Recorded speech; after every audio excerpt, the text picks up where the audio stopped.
à toi. Chers téléspectateurs de Canal 10, bonjour. Bonjour à tous les internautes qui suivent le programme dans le cadre de l'émission Christ pour tous. Frères et sœurs, bonjour. C'est avec une grande joie que nous vous retrouvons ce matin. Le pasteur Français et moi-même, sœur Brigitte, pour ce moment agréable que nous allons passer ensemble. Juste avant le message, je vous annonce la convention. Nous vous invitons à la convention que nous avons avec le pasteur Nico Cabassé le vendredi 11 avril, ce vendredi qui arrive, à 19 h, le samedi 12 avril à 18h30 et le dimanche 13 avril à 9h30 et à 19 h le soir. Cette convention se tient à notre église, la CRJC, à Bergevin, dans la zone artisanale. C'est en face de Cache à Faire.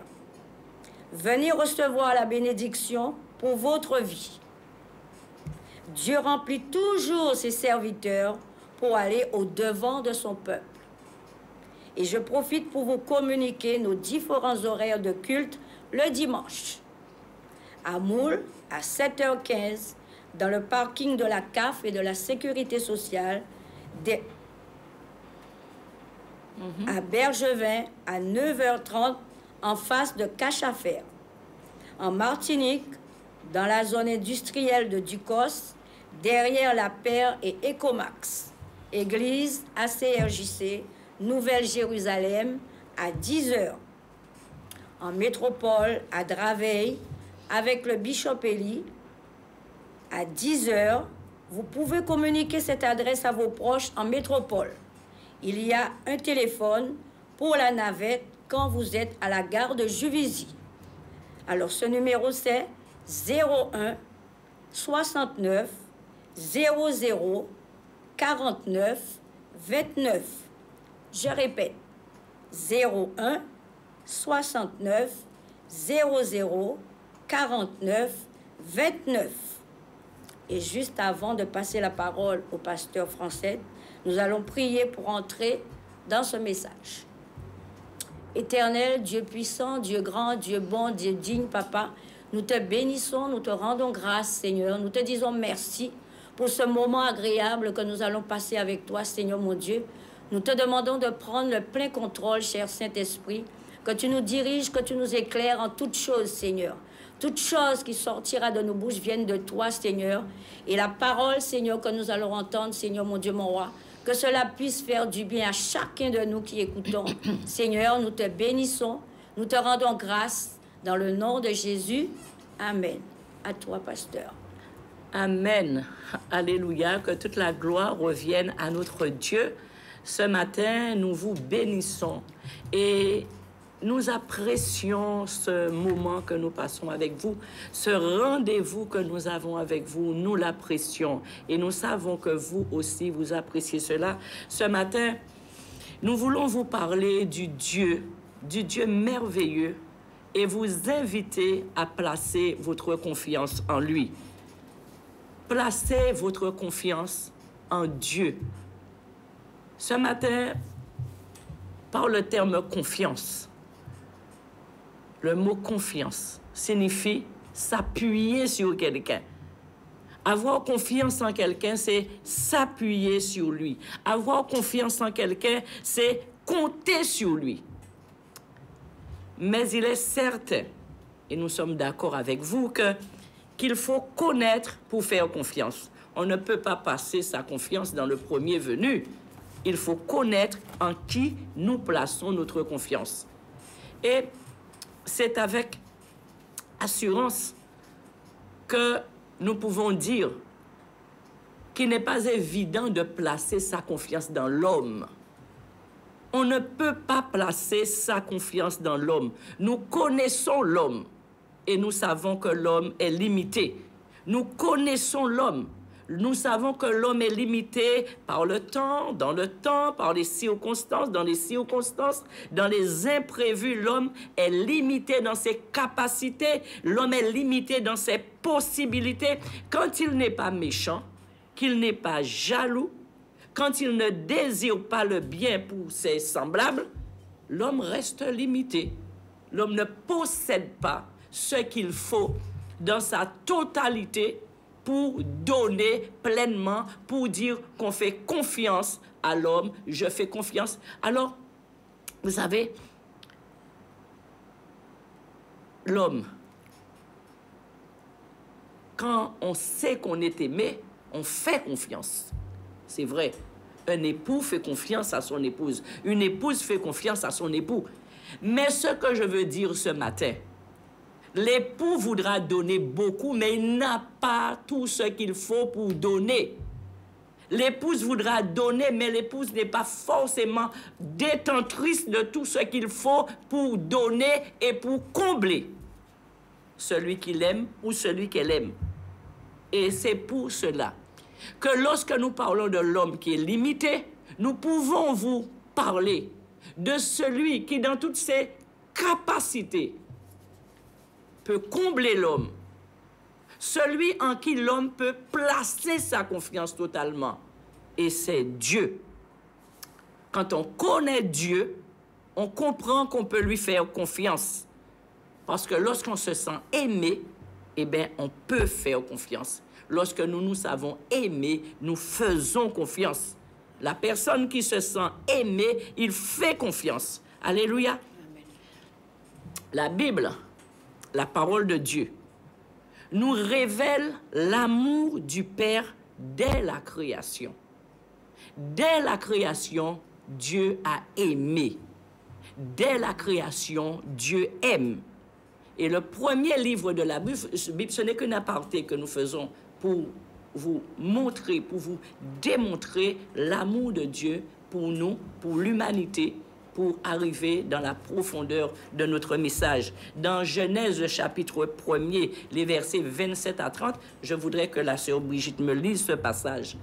Le premier livre de la Bible, c'est la Genèse. Alors, Genèse 1, les versets 27 à 31. Dieu créa l'homme à son image. Oui.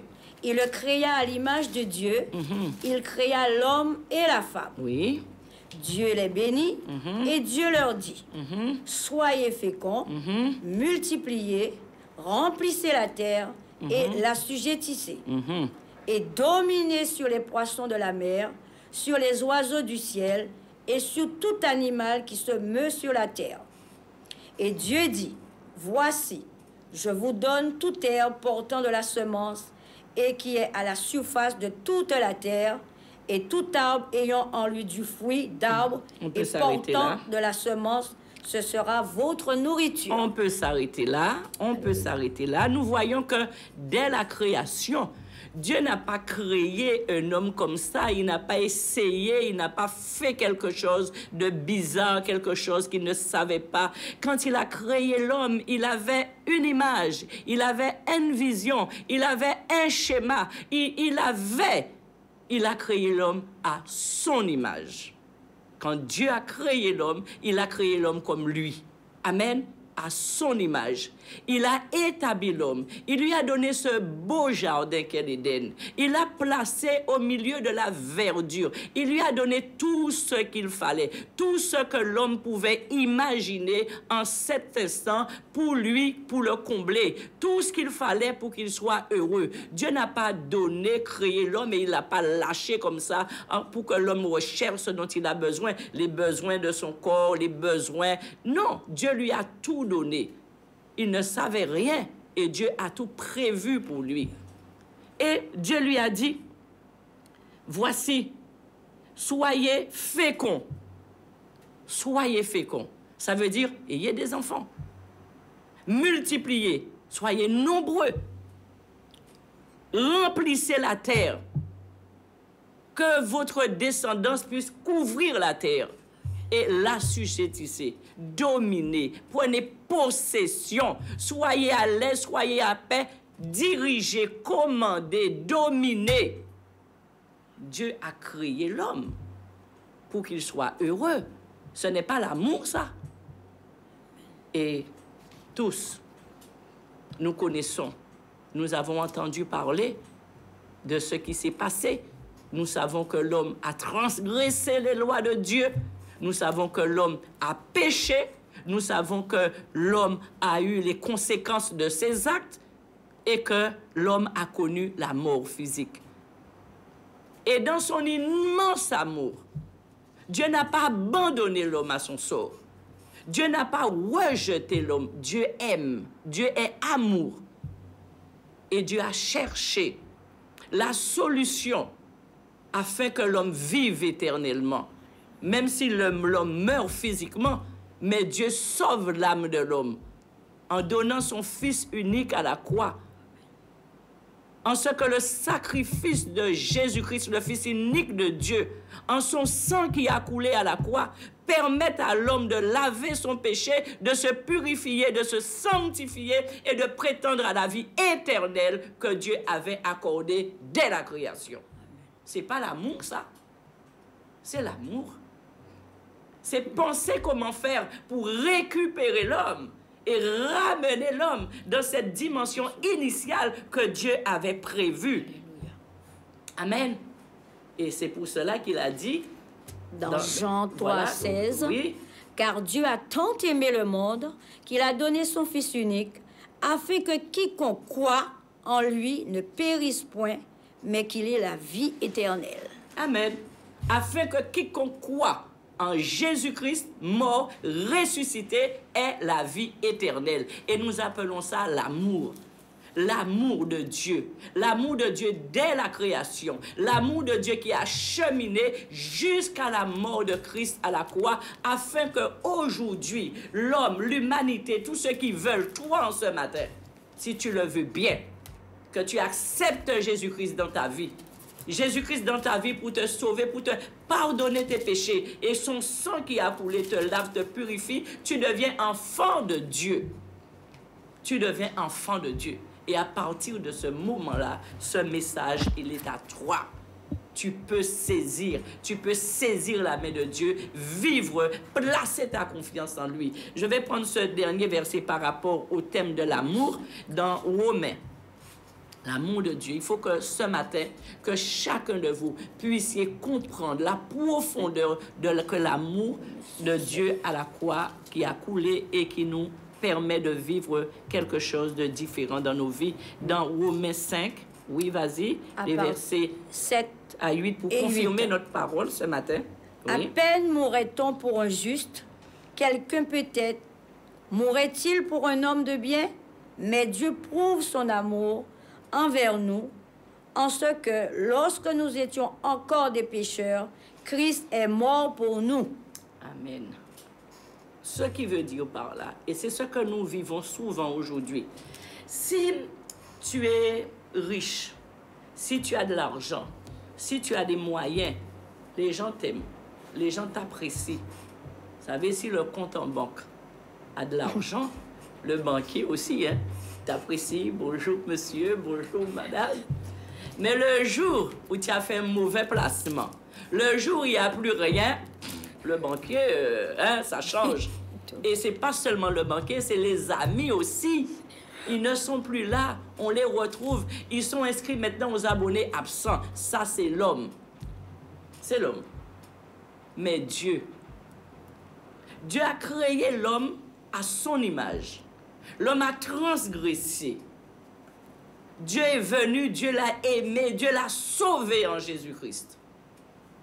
C'est pour ça qu'il est dit ici que Dieu prouve son amour alors que nous étions encore des pécheurs, alors que nous étions vautrés dans notre désobéissance, dans notre péché. Dieu est venu, il nous a récupérés de cet état-là. Il nous a enlevés dans les ténèbres où nous étions. Il nous a enlevés dans notre état d'animal, de pécheur, d'attitude charnelle où nous étions. Et il nous donne la possibilité d'être des hommes et des femmes qui marchent par l'esprit, connectés à son esprit pour vivre quelque chose de différent dans notre vie. Voilà ce que Dieu a fait dans son immense amour. Et le sang de Jésus-Christ qui a coulé à la croix, l'amour qui a été manifesté à la croix de Golgotha, vous savez, nous ouvre les portes sur toutes les promesses de Dieu pour notre vie. Parce que Christ est mort, Christ est ressuscité, nous avons la possibilité d'être sauvés, mais ce n'est pas seulement pour la vie éternelle, c'est la plus grande des bénédictions. Mais Dieu, enfant de Dieu que nous sommes, nous devenons héritiers du royaume céleste. Nous venons des enfants du Père, des co-héritiers avec Jésus-Christ. Et aujourd'hui, les portes de la grâce sont ouvertes. Pour faire confiance, nous devons connaître. Pour faire confiance, pour croire, nous devons connaître avec qui nous avons affaire. Connaître que la mort de Christ à la croix, le sang qui a coulé pour nous, nous ouvre les portes de toutes les promesses que Dieu a faites. Dès la promesse de la vie éternelle, la promesse de l'abondance, la promesse de la prospérité. Voilà ce que Dieu a préparé pour nous. Connaître, en quelque sorte, la destinée qu'il nous a réservée, la victoire, le succès dans nos entreprises, la prospérité ici-bas même.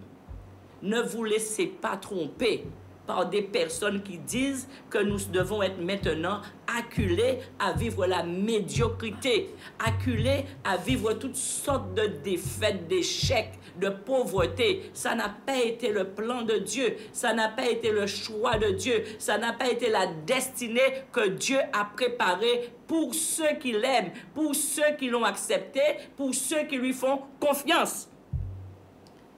Connaître la fidélité de Dieu. À savoir que en Dieu, chers bien-aimés, chers amis, il n'y a pas d'ombre de variation. Ce qu'il promet, il l'accomplit. Ce qu'il promet, il est capable de l'accomplir. Il n'y a pas d'ombre de variation. Ça veut dire que Dieu est sûr à 100%.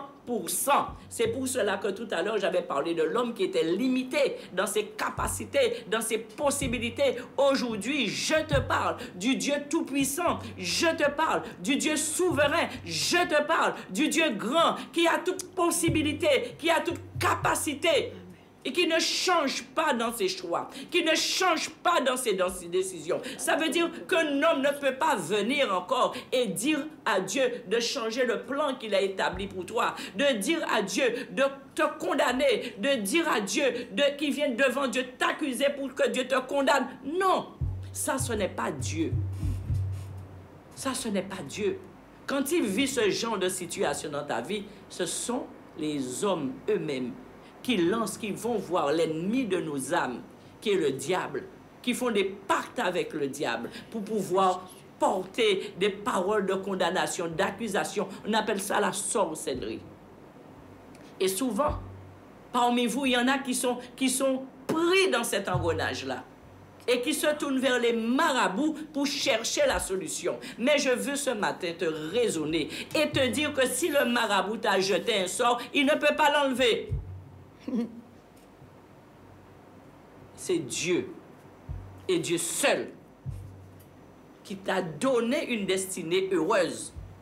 C'est lui et lui seul qui veille sur la destinée heureuse qu'il t'a donnée. Lui et lui seul qui te fait rentrer dans la destinée heureuse qu'il t'a donnée. Et aucun homme ne peut changer ça. Aucun sorcier, aucun diable ne peut venir changer ce que Dieu a donné. Si tu passes par des temps difficiles, tourne-toi vers ton Dieu. Alléluia. Amen. Amen. Comprendre. Il nous faut comprendre combien Dieu nous aime au travers de la croix, du sacrifice de son Fils qui a été fait à la croix de Golgotha. Je me répète. Et la Bible, qui est la parole de Dieu, la Bible relate la vie de beaucoup d'hommes comme Abraham lui-même, Isaac, Jacob.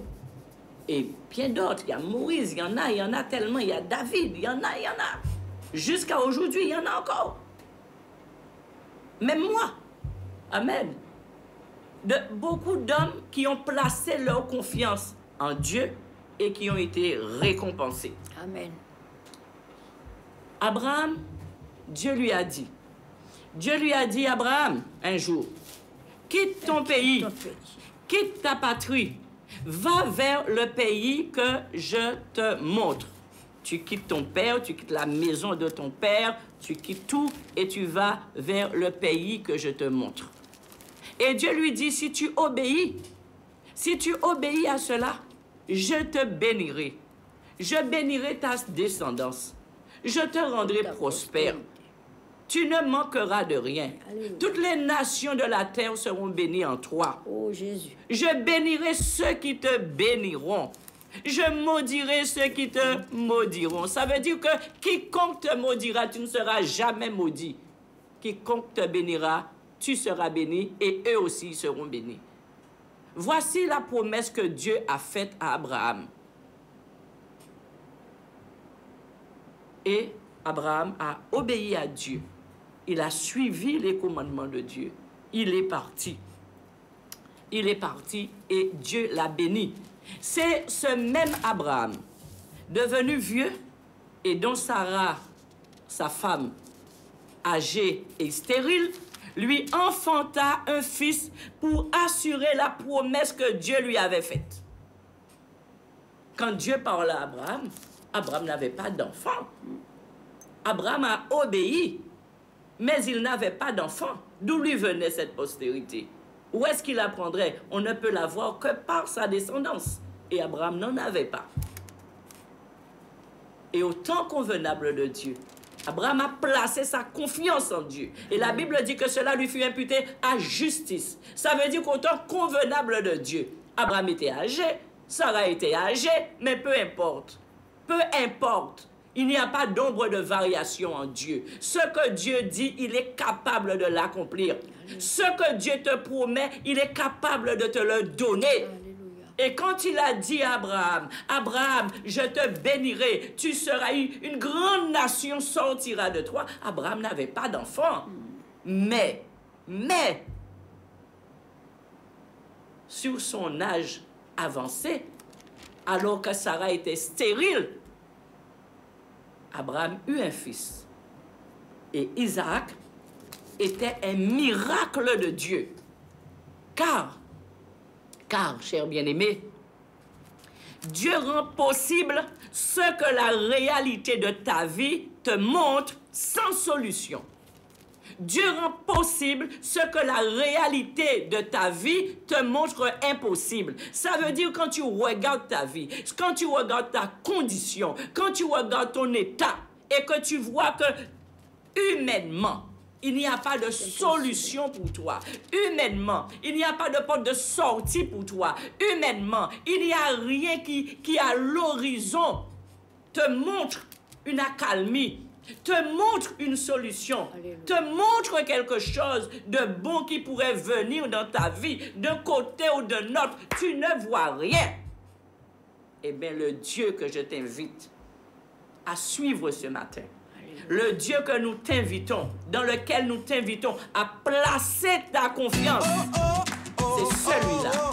C'est celui-là qui rend possible l'extraordinaire dans ta vie, alors que la réalité te montre qu'il n'y a pas de solution, qu'il n'y a pas d'issue. Car Dieu, ce Dieu souverain, ce Dieu grand, ce Dieu unique, c'est lui seul. La Bible dit qu'il est le Dieu du temps et il est le Dieu de circonstances. C'est lui seul qui est capable de changer le temps, de changer les circonstances. À ton avantage. Il est capable de le faire. Et plus encore, il révèle ce qui est profond et caché. Amen. Il révèle ce qui est profond et caché, ce que tu ne connais pas. Ce qui est dans ta vie te bloque. Ce qui dans ta vie, tu ne soupçonnes même pas. Il vient. Il te révèle ce qui est profond, ce qui est caché. Il te montre comment avancer, te donne la solution, il t'aide à avancer, tu lui obéis et tu vois la gloire de Dieu. Tu vois sa gloire dans ta vie. Amen. Ce que nous voulons te dire en ce matin, c'est que Dieu est capable de changer, de transformer les situations négatives de votre vie, chers téléspectateurs, de votre vie, chers amis, de votre vie, vous qui recherchez une solution, vous qui souffrez, vous qui avez besoin de quelque chose, vous qui avez besoin d'être heureux. Dieu est capable de transformer les situations négatives de votre vie à votre avantage. Amen. Comme pour Abraham, qui n'avait plus aucun espoir en une descendance. Et Dieu la lui donna. N'est-ce pas merveilleux? Amen. Ce Dieu n'a pas changé. Ce Dieu est le même. Ce Dieu d'Abraham, c'est notre Dieu aujourd'hui. Il n'a pas changé. Depuis plus de 2000 ans à la croix, c'est Jésus qui est mort. Et aujourd'hui, le sang de Jésus-Christ est toujours d'actualité. Aujourd'hui, les promesses que Dieu nous a faites en Jésus-Christ sont toujours d'actualité. Et nous pouvons les vivre, nous pouvons rentrer dedans. La Bible, qui est la parole de Dieu, dans laquelle tu dois croire, cher ami. La Bible, la parole de Dieu, est remplie de situations difficiles que Dieu a résolues. Nous pouvons vous dire donc, avec assurance, que Dieu a en réserve pour vous des choses dont vous rêvez. Vous rêvez de choses. Des choses dont vous avez besoin pour vivre. Des choses dont vous avez besoin pour être heureux. De travail, souvent. On en a besoin. Parce que c'est le travail qui apporte l'argent. L'argent, on a besoin. On en a besoin pour vivre. Tout s'achète, tout se paye. On a besoin de l'argent pour vivre. On a besoin de sortir dans le plan du chômage. On a besoin de sortir dans le plan de la pauvreté. On a besoin de sortir dans le plan de la médiocrité. Tout homme aspire à cela. Un couple aspire à avoir un enfant. C'est ça le but. Dieu a dit, voici, je vous unis. Il a uni un homme et une femme. Et il leur a dit, soyez féconds. Ça veut dire qu'un homme et une femme ont la possibilité de procréer. Un homme et une femme, Dieu leur a donné la faculté, la possibilité. C'est une grâce. C'est un miracle de Dieu, la vie. Amen. La vie. Et Dieu a donné à l'homme et la femme, ensemble, dans le couple, de procréer. Amen. Et je comprends que s'il y a parmi vous qui souffrent de stérilité, qui souffrent d'absence d'enfants dans le foyer, que vous en soyez malheureux. Mais je veux vous dire en ce matin, Dieu vous a donné la capacité de procréer. Et ça, ce sont des liens qu'il faut briser dans votre vie. Il faut ce matin faire confiance à Dieu. Croire que Dieu est capable de changer les choses. Que Dieu est capable de mettre ce bonheur dans votre foyer, afin que votre foyer puisse reprendre, afin que la joie puisse revenir, afin que le bonheur puisse rentrer, afin que vous connaissiez le vrai bonheur dans le couple. Alléluia. Là où des fois l'ennemi a divisé, là où des fois je parlais de jalousie, où les hommes ne veulent pas voir les hommes heureux. Vous passez des moments difficiles dans votre couple. Des fois, il y a des liens, des sorts qui sont jetés sur votre couple. Vous êtes malheureux parce que vous tenez l'un à l'autre. Vous avez des enfants difficiles, des enfants que vous aimez tant, des enfants, vous avez donné la vie à vos enfants et vous les aimez. Vous voulez qu'ils soient heureux. Et paf! Un jour, vous voyez que vos enfants partent dans des directions que vous ne leur avez pas enseignées. Vous voyez que vos enfants partent dans des directions qui vous rendent tellement malheureux.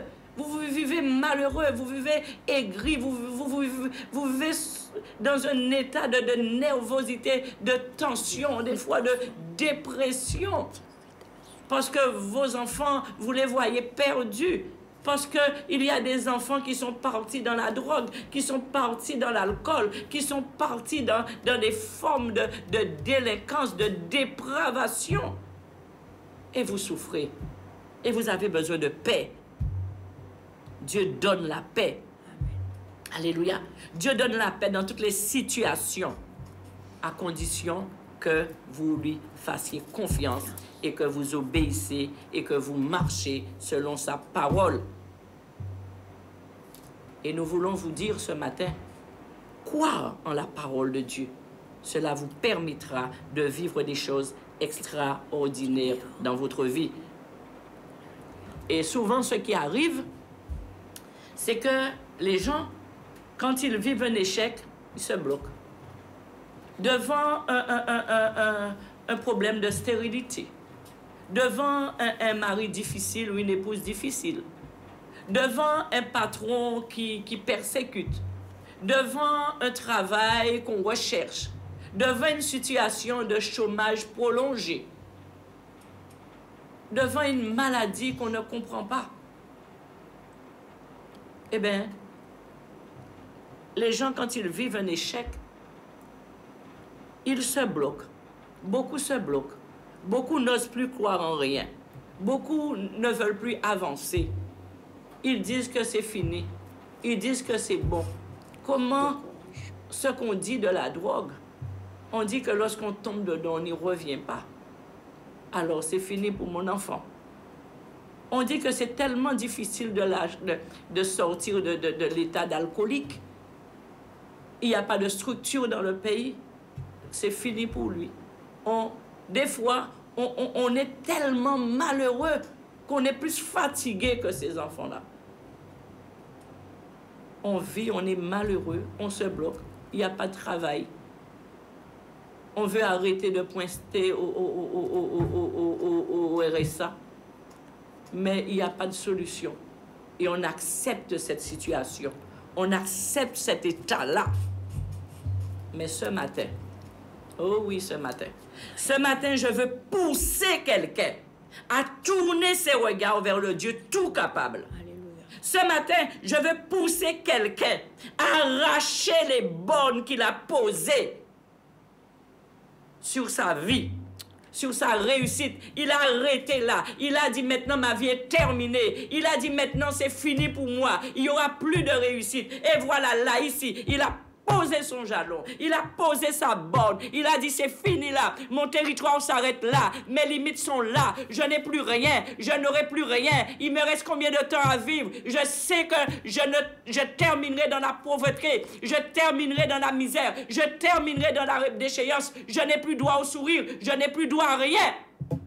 Ce matin, je veux pousser quelqu'un à arracher les bornes qu'il a posées dans sa vie, qu'il a posé sur sa vie, qu'il a posé dans sa réussite, qu'il a posé sur sa réussite. Je veux pousser quelqu'un à prendre la décision d'aller plus loin que ce qu'il vit en ce moment même. Je veux pousser quelqu'un à désirer saisir quelque chose de nouveau, à désirer saisir la victoire, à désirer vivre le bonheur et à s'attacher à la parole de Dieu. Avoir confiance, c'est un acte de foi. Amen. C'est croire en celui qui peut porter un changement, un renouveau, là où tout semble perdu. Là où vous avez accepté que c'est perdu. Là où vous avez accepté que c'est terminé, ce matin, réveille-toi, relève-toi. Refuse cela. Regarde-toi. Refuse de quoi? Refuse d'accepter que ta vie durant ne sera que ce que tu es en train de vivre. Il faut qu'il y ait un changement. Amen.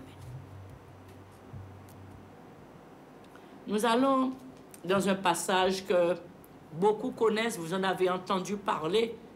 Nous allons dans le livre de Luc, le chapitre 5, lire cette histoire de la pêche miraculeuse. Parce que dorénavant, ta vie, c'est la pêche miraculeuse. Je veux que tu jettes ton filet. Je veux que tu jettes ton filet afin que tu ramènes les richesses que Dieu a prévues pour toi. La pêche miraculeuse pour toi commence aujourd'hui. Alléluia. Amen. Alors, sœur Brigitte, tu vas nous faire cette lecture dans Luc, le chapitre 5, les versets 1 à 7. Amen. Oh. Comme Jésus se trouvait auprès du lac de Génézareth et que la foule se pressait autour de lui pour entendre la parole de Dieu, il vit au bord du lac 2 barques, d'où les pêcheurs étaient descendus pour laver leurs filets. Il monta dans l'une de ces barques, qui était à Simon, et il le pria de s'éloigner un peu de terre. Puis il s'assit, et de la barque, il enseignait la foule. Lorsqu'il eut cessé de parler, il dit à Simon, « Avance en pleine eau et jetez vos filets pour pêcher. » Simon lui répondit, « Maître, nous avons travaillé toute la nuit sans rien prendre, mais sur ta parole, Alléluia. je jetterai le filet. » Amen. L'ayant jeté, ils prirent une grande quantité de poissons et leurs filets se rompaient. Ils firent signe à leurs compagnons qui étaient dans l'autre barque de venir les aider. Ils vinrent et ils remplirent les 2 barques au point qu'elles s'enfonçaient. Alléluia. Merci Jésus. Seigneur. Merci Dieu pour ta parole. Ah, oh. Merci Seigneur pour ce passage, Seigneur. Que ce passage en ce matin que nous allons expliquer puisse, Seigneur mon Dieu, briser des forteresses qui sont établies, Seigneur mon Dieu. Des forteresses, Seigneur, qui sont établies. Que tes enfants qui t'ont accepté dans leur vie en ce matin déjà, que tes enfants qui t'avaient déjà accepté dans leur vie, Seigneur mon Dieu, restaient assujettis à leur état de pauvreté, de disette, Seigneur mon Dieu. Que ce matin, tu ouvres les portes. Et vous savez, c'est pour cela que souvent, nous, à la CRJC, nous vous invitons aux conventions. Amen. Nous vous invitons à écouter la parole de Dieu. Vous ne pouvez pas rester dans vos maisons. Vous ne pouvez pas rester dans vos carcans. Vous ne pouvez pas rester dans votre état de blocage, de balisé par des bonnes qui vous disent que vous êtes à l'intérieur et qu'il n'y a plus rien pour vous. C'est pour cela que nous, à la CRJC, nous avons régulièrement des conventions. C'est pour cela que nous vous invitons le 11, hein? Le 11 avril, le 12 avril, le 13 avril. Ça veut dire vendredi de la semaine prochaine, samedi de la semaine prochaine, dimanche de la semaine prochaine, à venir écouter ce séminaire-là avec le pasteur Nico Bassa Kabassé. C'est un homme rempli du Saint-Esprit. La sœur Brigitte l'a dit tout à l'heure.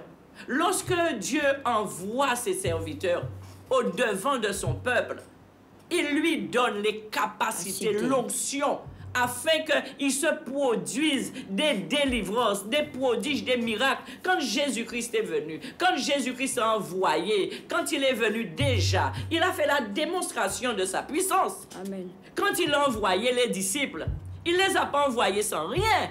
Il leur a dit, allez, guérissez les malades, chassez les démons. Alléluia. Amen. Guérissez les malades, chassez les démons. Aujourd'hui, c'est le même Jésus. Il n'a pas changé. Alléluia. Et quand il envoie ses serviteurs au devant de son peuple, eh bien, il donne la provision aux serviteurs, afin que le serviteur fasse la démonstration de la puissance de Dieu, des capacités de Dieu. Voilà pourquoi nous insistons et nous vous invitons à venir écouter cette convention et à venir nous suivre dans les différents cultes, là où vous allez sortir de votre état de désespoir, de votre état de tristesse, que vous viendrez vous nourrir dans la parole, que vous viendrez connaître le Dieu merveilleux, le Dieu, et quand vous le connaîtrez, vous apprendrez à lui faire confiance sur sa parole. Amen. Amen. Alors, nous allons rapidement dans ce passage parce que le temps n'est pas élastique, hein, mon Dieu.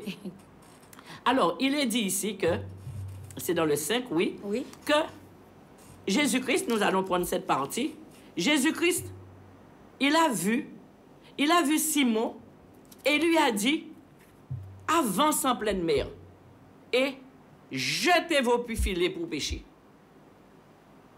Mais Simon croyait que Jésus ne savait pas qu'il avait passé la nuit à pêcher.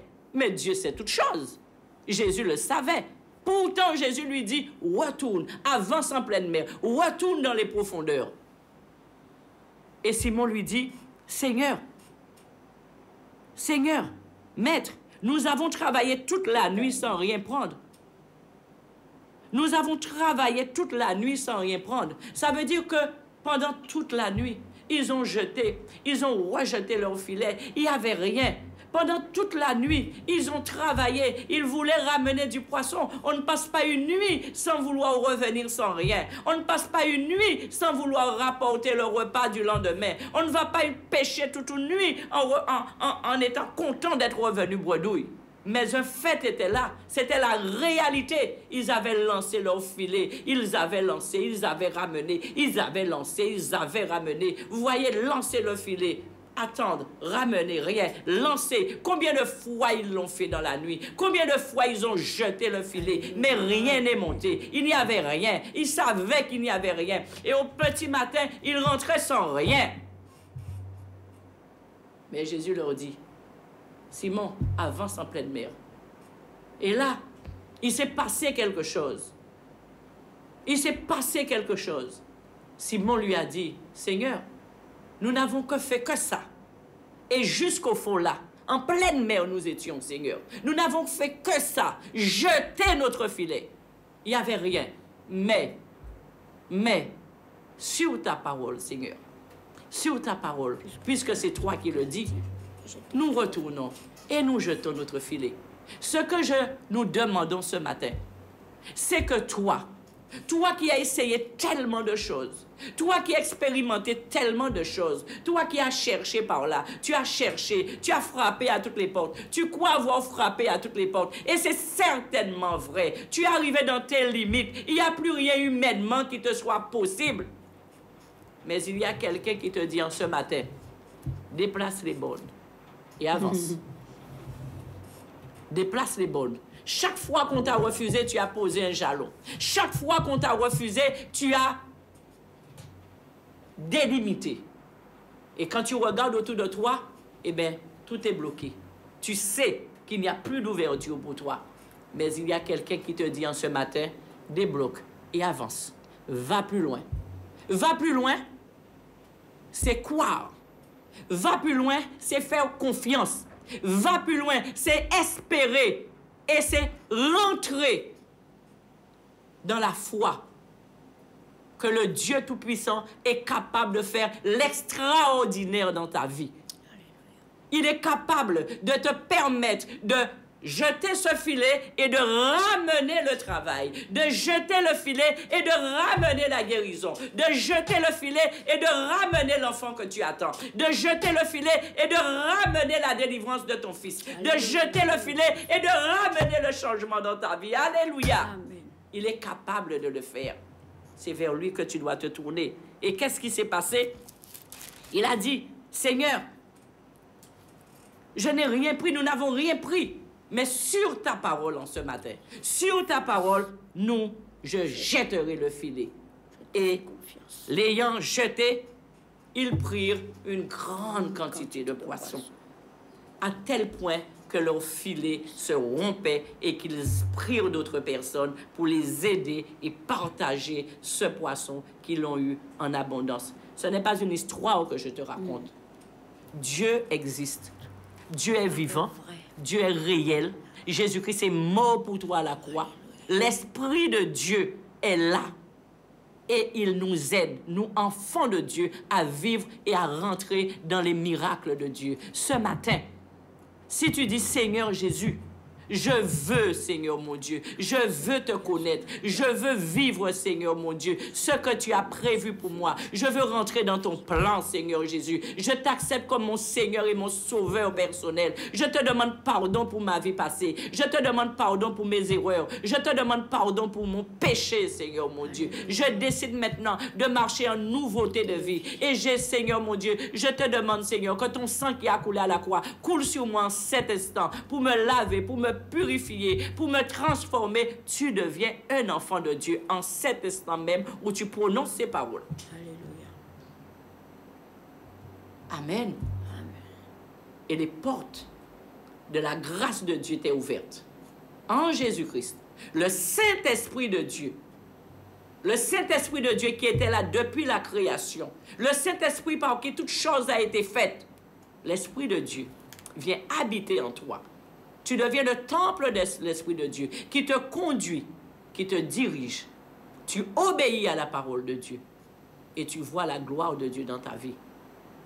Et comme tu ne connais pas toute la parole, nous t'invitons à nos différents cultes que ma sœur Brigitte vous a donné là. Nous t'invitons à nos différents cultes afin que tu entendes la parole, afin que tu puisses vivre, que tu puisses rencontrer des personnes qui étaient dans les mêmes situations que toi, sont rentrées dans la dimension de victoire, de succès, de réussite. Tu as besoin de les connaître, tu as besoin d'entendre leurs témoignages, tu as besoin de les voir, de voir leur épanouissement, afin que tu sortes dans ton état et que tu saisisses la grâce de Dieu en lui faisant totalement confiance. Voilà l'invitation que nous vous lançons en ce matin. Voilà ce que nous voulons que vous puissiez vivre.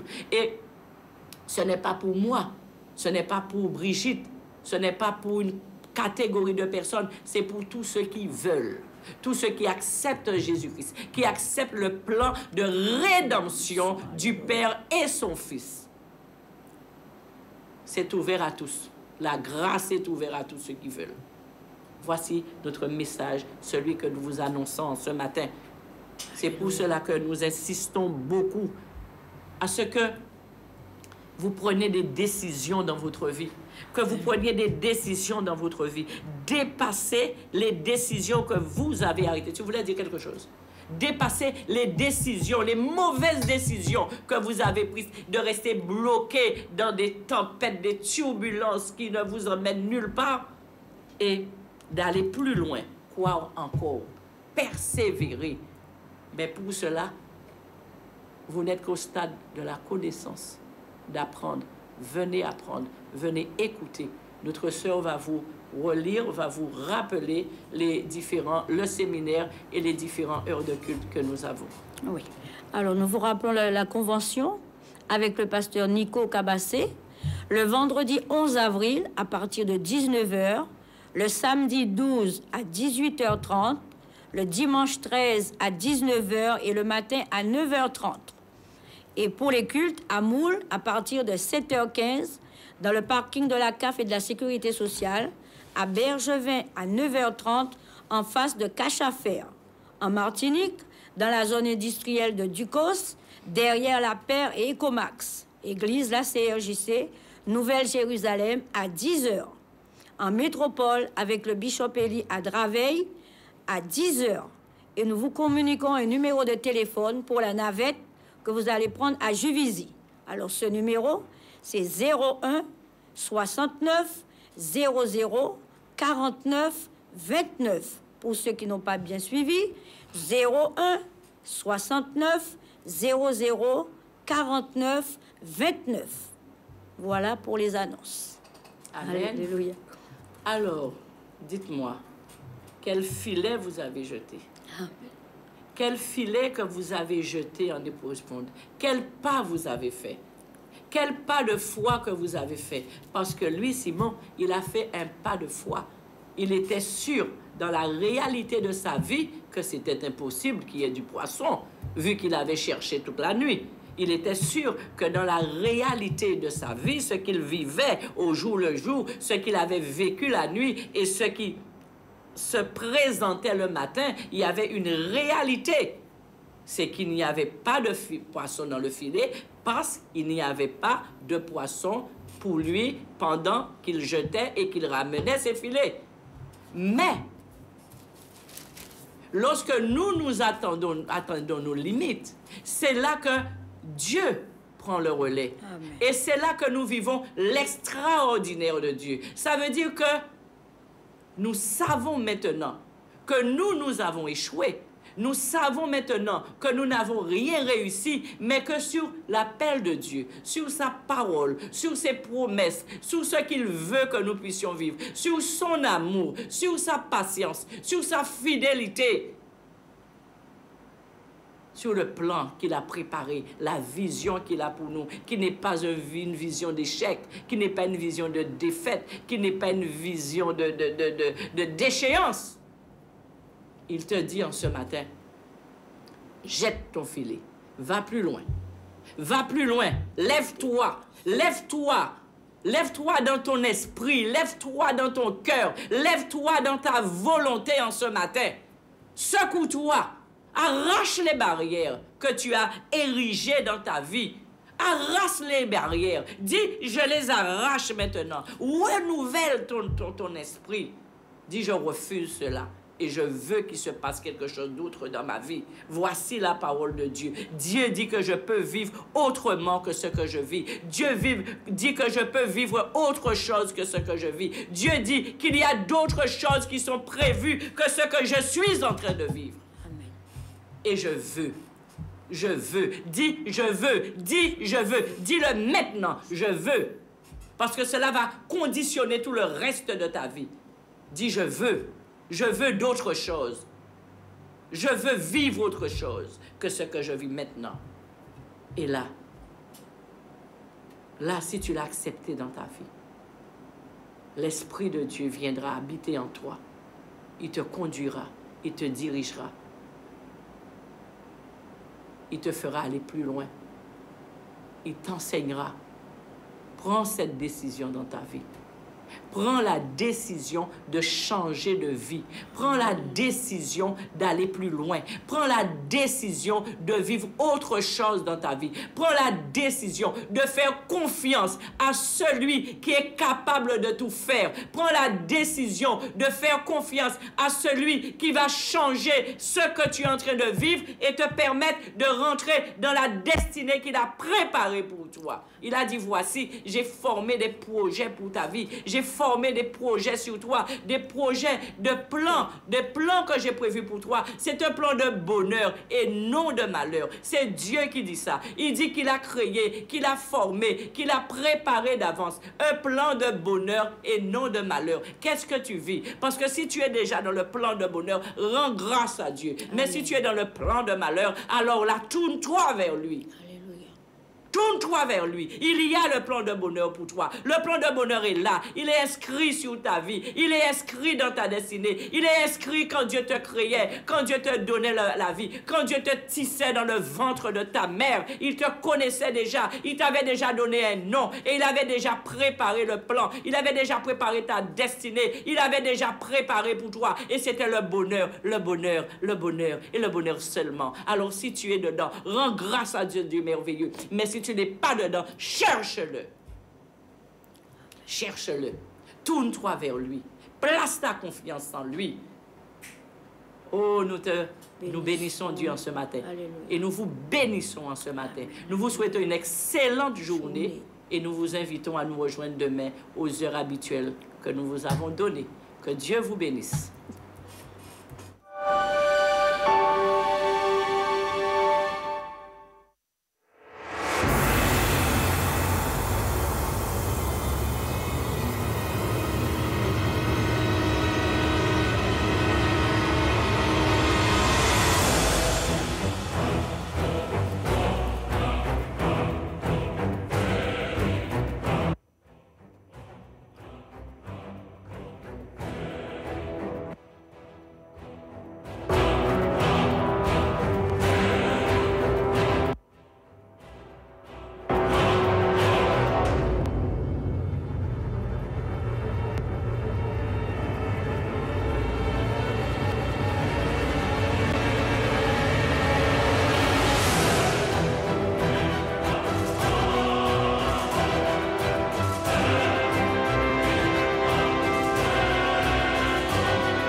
Pour un contrôle technique de qualité,